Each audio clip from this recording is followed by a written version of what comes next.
안녕하세요. 반갑습니다. 저는 셀프 리더십을 강의하는 다니엘 센터의 이주희입니다.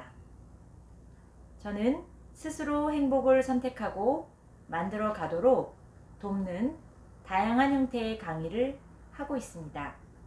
이번 경상북도 다문화 가족 지원센터에서 주관한 다문화 가족 자녀 학습 및 진로 지원 사업에서 만나게 되어 너무나 기쁘고 기대가 큽니다. 저의 강의 제목은 행복한 우리들을 위한 셀프 리더십입니다. 모든 사람들은 행복한 삶을 살기를 바랍니다. 그런데 정작 행복하게 즐겁게 사는 방법을 배워본 사람은 많지가 않은 것 같습니다. 저는 여러분들에게 스스로 긍정적인 자아상과 또래 친구들과 잘 지내는 긍정적인 사회성을 지닌 리더가 되는 방법을 강의하려고 합니다. 셀프 리더십이란 단어가 매우 어렵게 들리시죠? 간단히 말씀드리면 먼저 나 자신을 바르게 이해하고 스스로 자신의 목표를 세우고 실천하는 주도적인 삶을 사는 사람이 가지는 마음의 자세라고 할 수 있습니다. 이렇게 자기 주도적으로 스스로 꿈을 세우고 실천해 가는 것을 통해 행복한 삶을 살게 됩니다. 이 시간이 바로 그런 행복한 삶을 사는 방법을 배우는 시간입니다. 1강은 부모님들께서 들으시고 2강부터 7강까지는 4학년 친구들이 셀프 리더십의 5가지 인성에 대해 한 가지씩 활동을 통해 익히도록 하겠습니다. 마지막 8강에서는 부모님과 자녀들이 함께 셀프 리더십을 배우는 시간을 갖도록 하겠습니다. 자, 그럼 시작해 보겠습니다. 제1강은 행복한 우리가 되려면입니다. 자, 여기 활동 교환이 있습니다. 잊지 않고 모두 준비하시고 이렇게 필기 도구를 준비하여서 꼼꼼하게 작성해 보시면 됩니다. 글로벌 시대라는 말을 우리 다문화 가족들은 아주 쉽게 이해할 수 있을 것입니다. 다문화 가족 안에서 이미 두 나라의 문화와 역사, 언어 생활에서 글로벌 시대를 경험하고 있으니까요. 다문화 가족이란 것이 우리들에게는 멋진 기회가 될 것입니다. 먼저 우리 부모님들, 우리의 자녀들을 위해 늘 애쓰시는 것을 감사드립니다. 이 강의에서는 자녀를 양육하고 코칭해 주시는 부모님들을 위한 실용적인 방법들을 함께 배워보고 실습하려고 합니다. 아는 만큼 보인다 라는 말이 있습니다. 우리 부모님들이 성장하고 배우실수록 우리 자녀들은 더 행복하게 자랄 수가 있습니다. 매일매일 꾸준히 배우시고 적용하신다면 놀라운 일들이 계속 생기게 될 것입니다. 즐겁게 시작해 볼까요? 모든 활동은 마음속에서 떠오르는 대로 생각을 솔직하게 적어 보시고 가족들 간에 의견을 나누어 보시면 됩니다.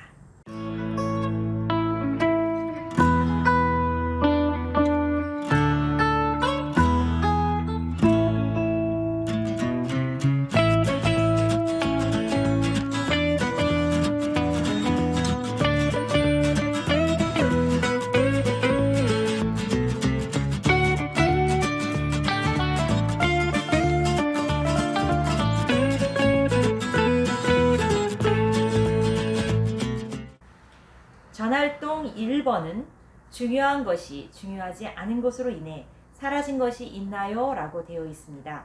소중한 하루 24시간 동안 화를 내면서 기분이 상해서 혹은 게임을 오래 해서 시간을 낭비하게 되었는지를 돌아보는 질문입니다. 한번 생각해 보세요. 2번은 나의 과거와 현재와 미래는 누구에 의해 결정된다고 생각하시나요? 라고 묻는 질문입니다. 인생의 주인공은 언제나 자기 자신이라는 사실을 알고 권리와 책임을 다하여야 합니다.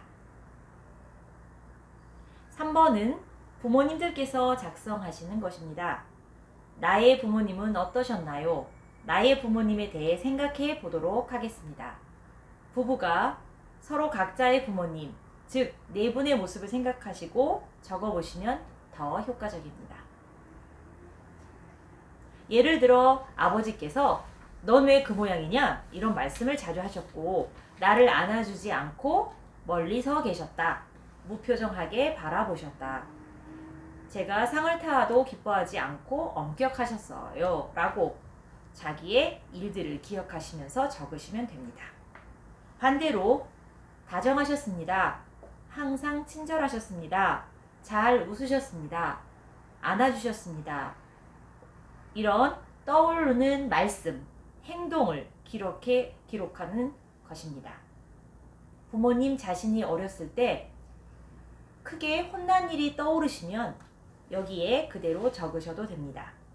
그런데 이렇게 적는 것이 불편하시면 그냥 생각만 하셔도 괜찮습니다. 짧은 이야기를 중간중간 들려드리겠습니다.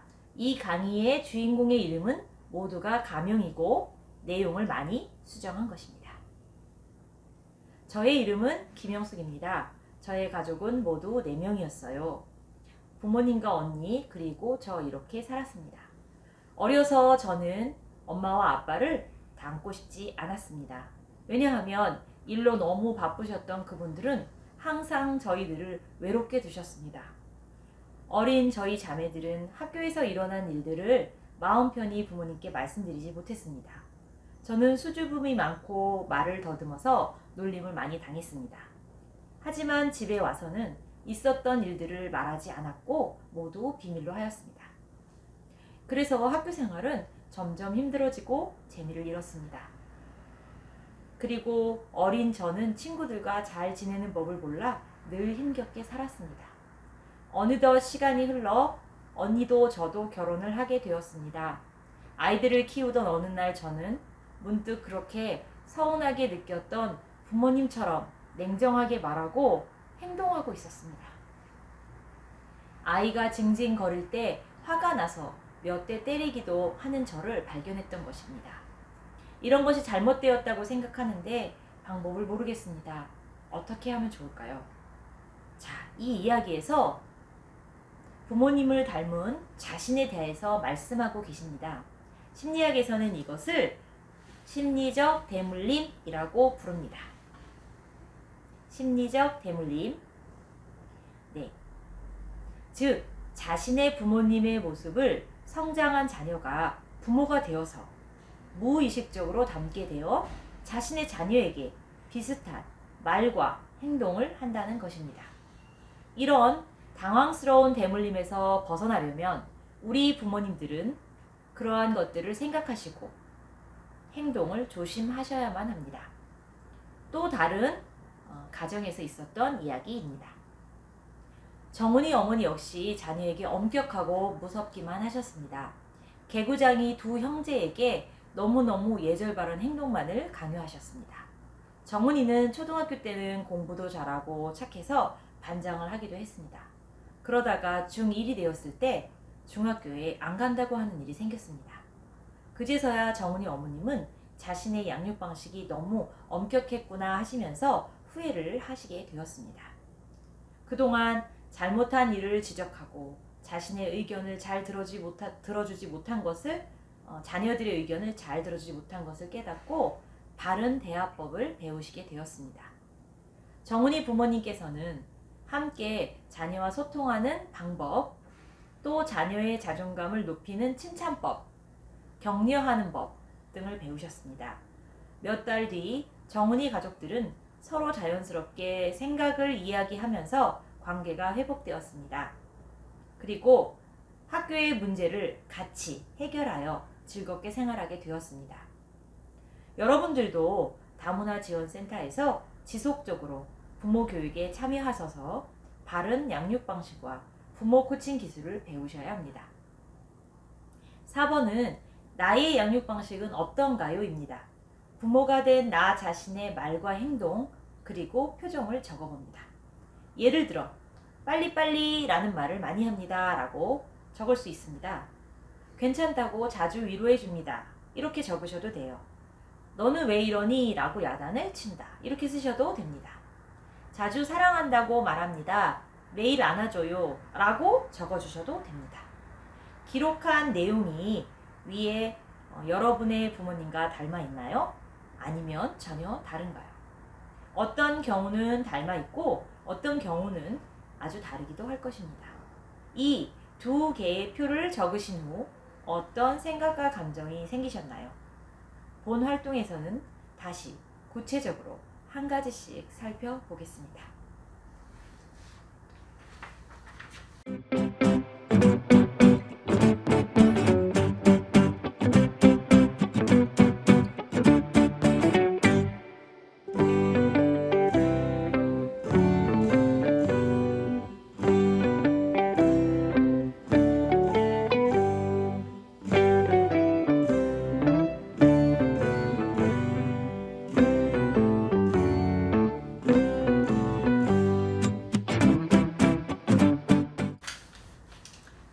본활동 활동 1번에서는 마음속 틀, 패러다임이라는 말이 나옵니다.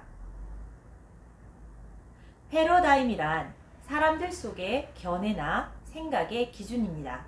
예를 들어 나는 실수를 하면 안 돼 라든가 나쁜 사람은 반드시 벌을 받아야 돼 라는 생각들입니다. 이것은 너무 당연하고 고정적인 생각이 되어서 그럴 수도 있을 겁니다. 무슨 사정이 있었겠지요 라는 열린 마음을 갖지 못하게 할 수도 있습니다. 부모님이 자녀를 키우시는데 필요한 리더십은 크게 세 가지가 있습니다. 첫째는 자기 자신과 자녀 양육 방법에 대해 아는 것입니다. 둘째는 부모와 자녀가 소통하며 협력하는 것입니다. 셋째는 일과 가정의 균형을 이루는 것입니다. 우리 다문화 가족의 자녀들은 아버지의 문화와 어머니의 문화라는 다양성 속에서 더 나은 발전을 이룰 수도 있는 강점을 가지고 있습니다. 그러기 위해서 우리 부모님들은 자녀를 위한 부모 역할에 대한 지식과 기술이 필요합니다. 바른 양육 방법을 통해 자란 자녀는 가족들 간의 친밀감과 유대감과 신뢰감이 형성되며 자신감과 긍정적인 자존감이 높아지고 또래 관계에서도 의사소통이 뛰어나고 사회성이 발달되며 학업 성취에도 효과를 보인다고 합니다. 활동 2번은 양육 방식에 대한 질문입니다. 첫째는 독재자 유형입니다. 부모는 자녀에게 옳은 것을 말하기 때문에 자녀는 순종하고 복종하면 된다고 생각하는 유형입니다. 미숙하거나 실수한 자녀에게는 엄한 비난과 처벌도 가능하다고 보는 유형입니다. 그러나 현재 가정폭력 범죄의 처벌에 관한 특례법에 의하면 가정 안에서 행해지는 상해죄, 폭행죄, 유기죄, 학대죄, 감금죄, 명예훼손 등 다양한 범죄 행위를 금지하고 있습니다. 좀 더 자세히 알기 위해서 인터넷을 검색하여 법제처에서 관련 법률을 살펴보도록 하세요. 두 번째 유형은 하인형입니다. 자녀가 울거나 보채고 하면 뜻을 따라주는 유형으로 처음에는 안 돼 라고 했다가 저항이 크거나 슬퍼 보이면 곧 아이의 뜻을 들어주는 유형입니다.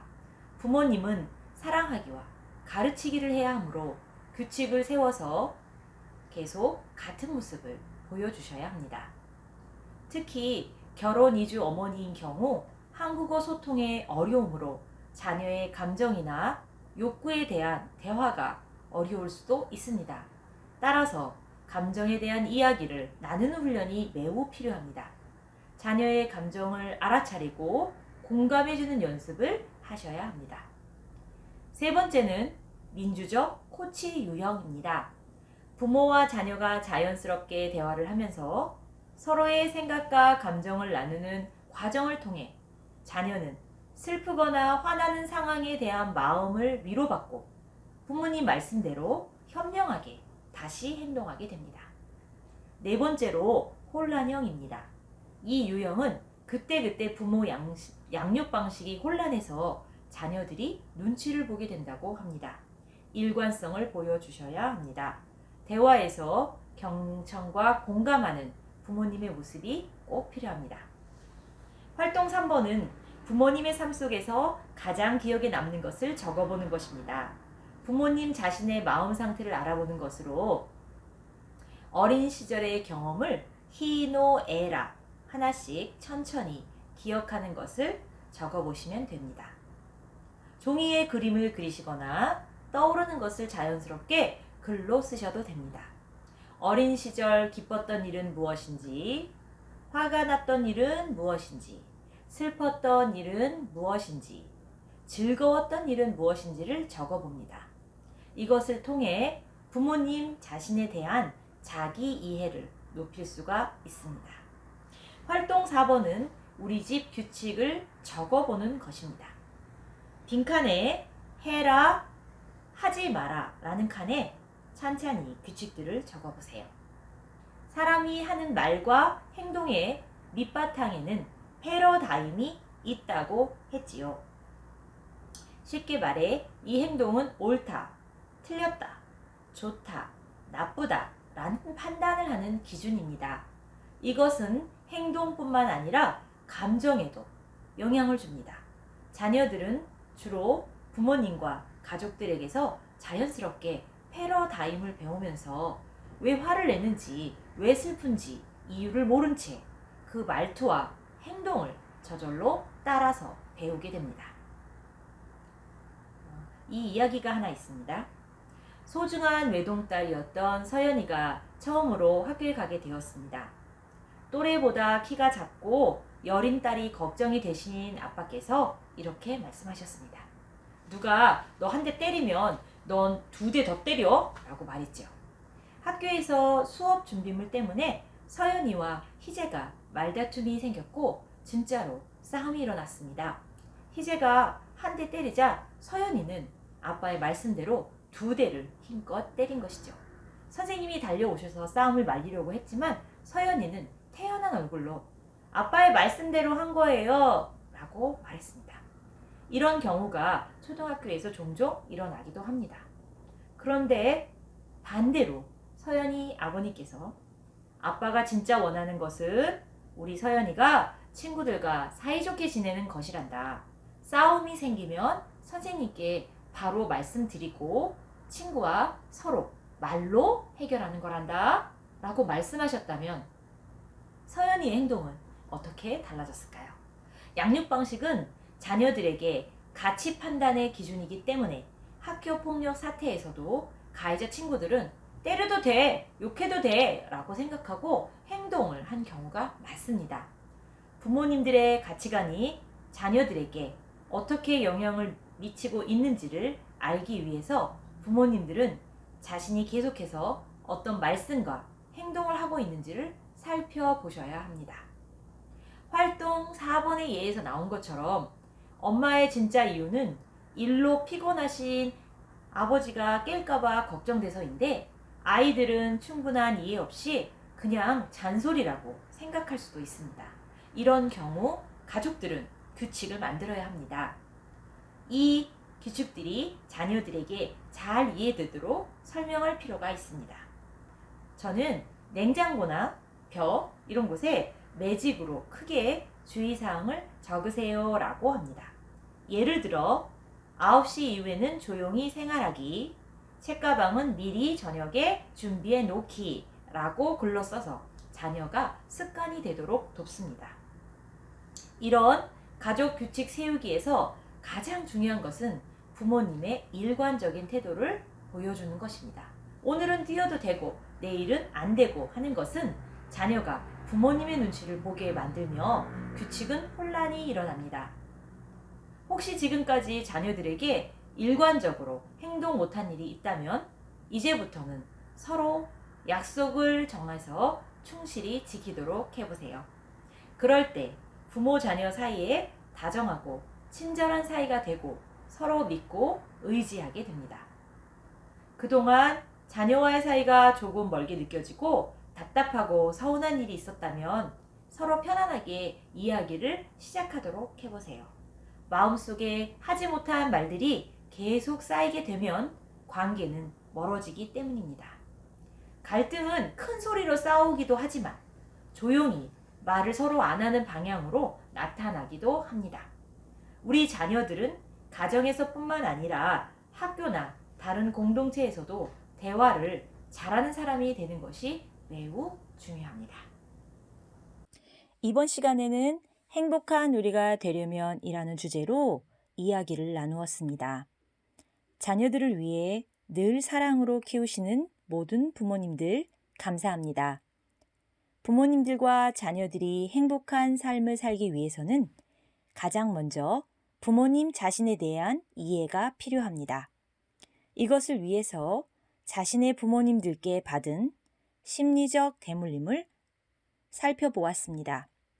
즉, 부모님들이 자주 하신 말씀과 행동, 표정이 부모님 자신에게 그대로 나타나고 있는지 아니면 다른지를 살펴보았지요. 이것은 우리에게 마음속의 틀, 패러다임이 되어서 이것은 하면 돼, 저것은 하면 안 돼 라는 생각으로 나타난다고 했습니다. 그리고 이 부모님의 양육의 방식에 의해서 자녀는 친밀감, 유대감, 신뢰감이 형성된다고 하였고요. 자신감과 자존감도 영향을 받는다고 했습니다. 부모님의 양육 방식에는 독재자형, 하인형, 민주적 코치형, 혼란형이 있었습니다. 우리는 부모와 자녀가 자연스럽게 대화를 하면서 서로의 생각과 감정을 나누는 과정을 통해 자녀는 슬프거나 화가 나는 상황에 대해 위로를 받고 부모님의 말씀을 따르게 되는 민주적 코치 유형의 방식을 배웠습니다. 부모님의 삶 속에서 기억나는 일들은 자신을 이해하는 데 도움이 되었지요. 그리고 그것은 자신이 어떤 생각의 틀을 갖는지를 보는데 가장 기본이 된다고 했습니다. 그 생각의 틀이 바로 모든 가정의 규칙으로 정해지게 됩니다. 즉, 이것은 좋다, 저것은 나쁘다. 이런 판단의 기준으로 만들어진 가정의 규칙들은 자녀들을 양육할 때 된다, 안 된다라고 판단되게 됩니다. 그런데 이 가족 규칙 세우기에서 가장 중요한 게 무엇이었죠? 네, 바로 부모님의 일관적인 태도였습니다. 오늘은 되고 내일은 안 되고 하는 것은 자녀가 부모님의 눈치를 보아 규칙이 혼란스러워진다고 하였습니다. 만약 지금까지 규칙이 정해지지 못했다면 다시 규칙을 바로 세우거나 글로 써서 지킬 수 있도록 하셔야만 합니다. 4학년 되었을 때에는 자신의 생각과 의지가 강해집니다. 따라서 가족 규칙도 같이 의논하시고 새로운 규칙으로 바꾸는 것도 괜찮습니다. 그때는 상대방의 말을 귀 기울여 들어주시고 또 그 규칙이 생기면 반드시 지키는 것, 이제는 기억하시지요? 네, 그럼 여기서 마치겠습니다.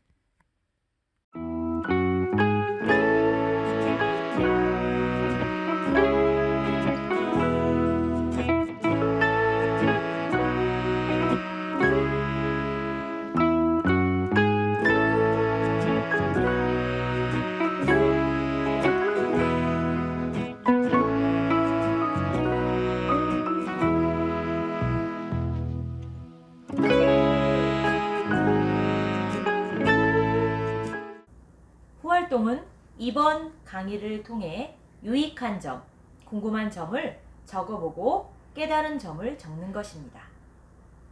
혹시 강의 내용에서 궁금한 것은 언제든지 문자를 주세요.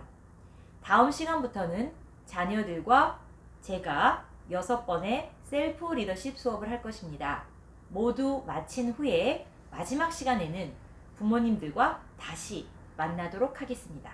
그때까지 안녕히 계십시오.